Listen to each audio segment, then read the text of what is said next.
خبر شامل کرتے ہیں بیورو چیف 12 نیوز ٹوبہ ٹیک سنگھ سرور بابر کی رپورٹ کے مطابق رجانہ چوک جو کہ اپنی نوعیت کے اعتبار سے انتہائی اہمیت کا حامل چوک ہے، جہاں سے 24 گھنٹے ملک کے ہر شہر کو جانے کے لیے سفر کی سہولیات میسر ہیں۔ اس کے باوجود چوک رجانہ جو ایک گمبھیر آبادی پر مشتمل شہر بن چکا ہے، بہت سے مسائل کا شکار ہے۔ پینے کے صاف پانی سے لے کر گندے پانی کی نکاسی کا نظام درم برم ہے۔ آئیے دیکھتے ہیں اپنے بیورو چیف سرور بابر کی اس رپورٹ میں۔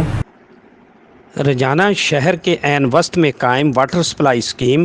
میں ناظرین آپ کو بتاتا چلوں کہ رجانہ کے مکینوں کو پینے کی فراہمی کے لیے 1985 میں بزرگ سیاستدان چودھری عبدالستار جو متعدد مرتبہ اس حلقہ سے MNA منتخب ہوتے رہے، جو اب اس دنیا میں نہیں رہے، ان کے بنائے گئے اس منصوبہ میں بہت سی تبدیلیاں ہوتی رہیں۔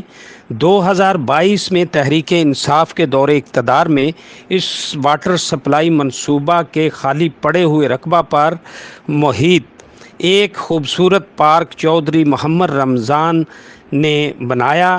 اس پارک میں جھولے لگائے گئے، بیٹھنے کے لیے سیٹیں لگائی گئیں تاکہ صبح و شام خواتین اور بچے تفریح کر سکیں، مگر چند ناعاقبت اندیش لوگوں نے گٹر سسٹم موجود ہونے کے باوجود دکانوں اور گھروں کے ڈائریکٹ پائپ پارک میں لگا کر گندا پانی پارک میں چھوڑ دیا، جس نے نہ صرف ماحول کو پراگندہ کر دیا ہے بلکہ مکھیوں مچھروں کی اماجگاہ بھی بن چکا ہے، جس سے وبائی امراض کا خدشہ بڑھ گیا ہے۔